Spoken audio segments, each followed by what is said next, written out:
Europe 1.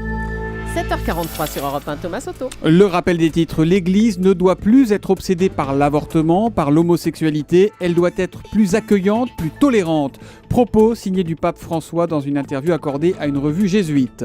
Ouverture ce matin de la conférence Environnement. François Hollande doit annoncer la création d'une contribution climat-énergie. Info Europe 1, cette taxe sera compensée par une baisse de la TVA sur les travaux d'isolation. Et puis arrestation d'un jeune islamiste français en Normandie. Il est accusé d'apologie du terrorisme sur Internet pour son implication dans un site djihadiste.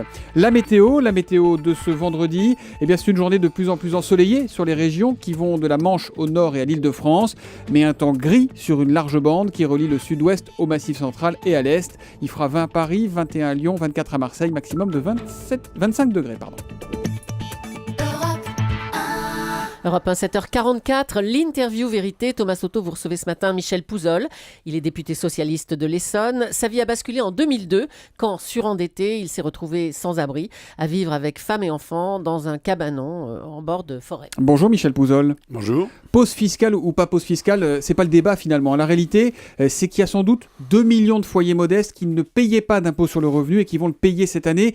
Pour tout dire sur le chiffre, on n'est pas complètement au clair puisqu'il y a une nouvelle cacophonie entre Pierre Moscovici qui dit quelque chose et Bernard Cazeneuve qui laisse entendre autre chose. Quoi qu'il en soit, Michel Pouzol, est-ce que ça, c'est une politique de gauche, 2 millions de foyers en plus qui payent l'impôt sur le revenu les plus modestes? Alors, je ne sais pas si c'est dans ces termes-là qu'il faut poser la question, mais en tout cas, c'est sûr que ce soit 1 million ou 2 millions de foyers qui payent en plus l'impôt sur le revenu, c'est pas une bonne nouvelle.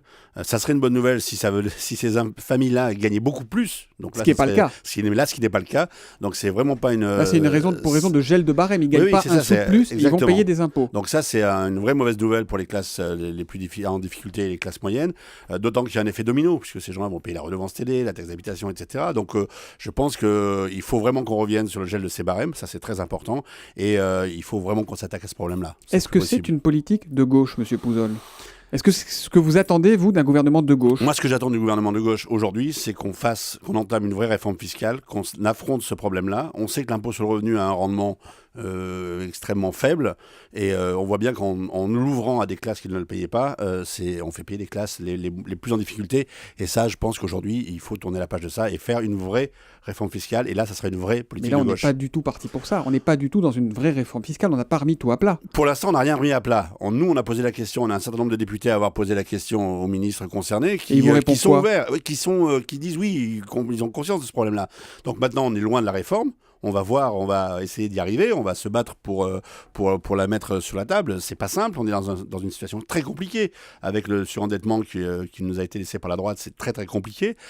Ceci dit, on ne peut pas faire payer cette pression-là à ceux qui sont le plus dans la difficulté. Et c'est ce qui se passe, on est en train d'appuyer sur la tête des plus fragiles, là. Les retraités, les classes moyennes inférieures. Alors, il y a un certain nombre de dispositions qui vont être prises pour résoudre ça, mais aujourd'hui, c'est vrai que la situation de cette année-là, je comprends les gens qui reçoivent leur feuille d'impôt et qui ne comprennent pas du tout ce qui leur arrive. Mais vous avez vu François Hollande il n'y a pas longtemps, avant l'été, je crois. Quel est le message que vous lui avez fait passer ? Il vous écoute, le président de la République ? Il vous écoute, le gouvernement ? Oui, alors vous êtes quand même député socialiste de la majorité. Il nous écoute. Le problème, c'est qu'on a un cercle vertueux à réenclencher, notamment par l'emploi.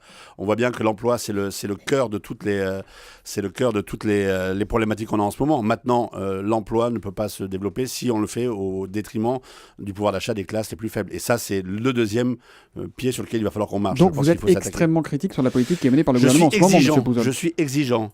Vous avez été RMiste. Pensez-vous sincèrement qu'aujourd'hui, on donne la possibilité à des RMistes de remonter la pente avec la politique qu'on mène ? Est-ce qu'aujourd'hui, vous arriveriez à remonter la pente comme ça a été le cas il y a 10 ans ?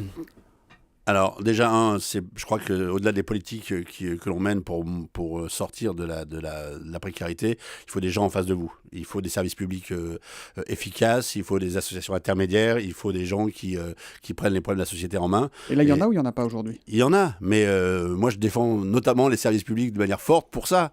Et les services publics, ça veut dire des moyens à leur donner. Et donc, vous voyez qu'on est dans une quadrature de cercle difficile à régler, mais sans services publics, on n'y arrivera pas. Sans relancer le pouvoir d'achat, à mon avis, des classes les plus en difficulté, on n'y arrivera pas non plus. Donc c'est aussi une des parties du travail qu'on a à faire dans les années qui viennent. Aujourd'hui, dans le projet de budget 2014, on voit bien que l'effort fiscal, il pèse finalement beaucoup plus sur les ménages et beaucoup moins sur les entreprises. Est-ce que ça vous interpelle ou est-ce que c'est la bonne politique ? Moi, ça m'interpelle. Alors, je redis ça. Ça vous interpelle, ça veut dire que vous n'êtes pas d'accord ? Je pense qu'on manque peut-être de discernement sur les aides que l'on fait aux entreprises. Voilà, il y a une PME, PMI, un artisan qui emploie 5 salariés, c'est pas la même chose qu'un grand groupe international aujourd'hui. Et s'il faut que nos entreprises aient sur le marché international une vraie compétitivité, on peut pas résumer leur compétitivité au coût du travail et au gel des salaires. Et donc pourtant, lutter contre le coût du travail, c'est la priorité des priorités. C'est ce qu'a dit François Hollande encore le dimanche dernier sur TF1. Oui, mais je pense qu'il va falloir qu'on aborde avoir une vision globale de la chose, et c'est pour ça qu'il faut une réforme notamment fiscale complète, remettre les choses à plat, pour vraiment passer de petites mesures, je dirais, un peu dans tous les sens, à un plan beaucoup plus clair et déterminé. Vous avez envie de le voter ce budget, au fond, vous ? Bien sûr, je voterai ce budget. Mais par discipline de groupe ou par conviction ? Parce que je pense que entre le moment, d'abord, toutes les annonces n'ont pas été faites. Je pense que nous, on a un travail de parlementaire, on va discuter, on va l'amender. On a des partenaires qui vont faire la même chose. Et je pense qu'on peut obtenir un certain nombre d'avancées sur ce budget-là. Et oui, dès l'instant où la porte est ouverte, on le votera. Pendant qu'on se parle, il y a un tweet qui arrive là. Jean Avranches qui nous dit « Il n'y a pas un matin où j'entends pas parler de taxes. Il y en a marre. » Vous l'entendez ce message ? Est-ce que vous l'entendez, le message aussi des classes populaires qui disent « Il y en a marre » et qui peut-être se détournent vers le Front National aujourd'hui ? Bien sûr que j'entends. Moi, je suis dans une circonscription où il y a beaucoup de classes moyennes, donc j'entends vraiment leur désarroi et la manière dont ils ont l'impression qu'on ne les écoute pas. Vous les comprenez ? Oui, je les comprends. Moi, je suis sur le terrain tous les jours quasiment, et oui, je les entends, je les comprends. Après, moi, je suis pas contre l'impôt ou contre la taxe, parce que ça a une vraie valeur républicaine, mais il faut qu'elle soit juste et redistributrice. Et aujourd'hui, on est à la limite d'un système qui, je pense, doit être révisé de A à Z. Vous avez un parcours qui n'a pas été commun avant d'arriver à l'Assemblée nationale. Vous avez été ouvrier, journaliste, cinéaste. Aujourd'hui, en politique, est-ce que vous vous sentez utile, Michel Pouzol ? Heureusement, sinon je resterais couché. Non, ouais. Bien entendu qu'on se sent utile, mais pas tout le temps. Pas tous les jours, pas 24 heures sur 24, mais de temps en temps, oui, quand on remet le sujet des RASED dans la loi sur l'école, ou quand on arrive à la professionnalisation des aides à la vie scolaire pour les enfants en situation de handicap, ou même quand on plaide pour une nouvelle réforme fiscale, oui, je pense qu'on est utile. La réforme fiscale, école, le gouvernement annonce la suppression de l'abattement forfaitaire relatif à la scolarisation. Ça concerne à peu près 3,5 millions de ménages, ça a rapporté 450 millions d'euros. Là encore, ce sont les plus modestes qui vont trinquer. Je pense que c'est une mesure que je ne comprends pas forcément.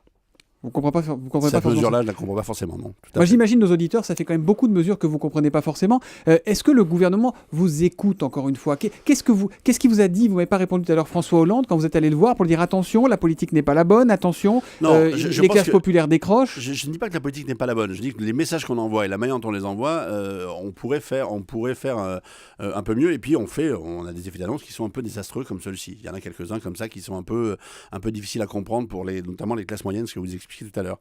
Après, la vraie bataille, on le sait, c'est d'abord l'emploi. Si on arrive à gagner la bataille de l'emploi, on en rentrera dans un cercle vertueux. Ça aussi, on le sait. Donc, le problème, je crois, aujourd'hui, c'est que la situation qui nous a été laissée était bien pire que celle qu'on pensait. Ouais, enfin là, ça fait un an et demi. Oui, mais justement, mais un an et demi. Pas tout le temps regarder en arrière. Mais si, parce que l'augmentation du déficit de l'État est arrivée à un tel niveau que. Il n'y a pas si on ne veut pas faire ce que font certains de nos voisins, c'est une politique d'austérité pure et dure, à un moment donné, il y a des choix qui sont difficiles à faire. Racontez-nous, Michel Pouzol, ce qu'était votre vie de RMiste, parce que peut-être que certains députés de tous bords ont besoin de l'entendre pour savoir ce que c'est le quotidien d'un RMiste aujourd'hui. Le quotidien d'un RMiste, moi j'avais une famille où on touchait, je sais pas, on gagnait 750 ou 650 euros par mois. Pour toute la famille. Pour toute la famille, ça veut dire que vous espérez que les enfants mangent bien à la cantine parce que le repas du soir va être un peu léger. Ça veut dire que les fins de mois, elles ne commencent pas le 15 mais plutôt le 5.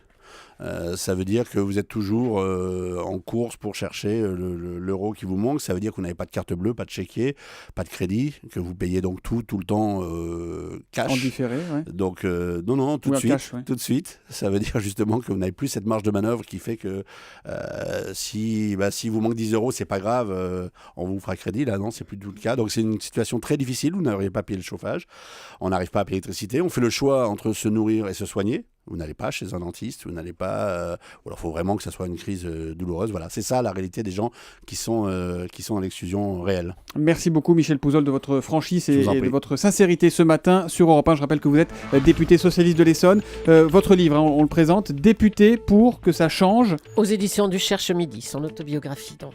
Voilà. Europe 1, il est 7h52.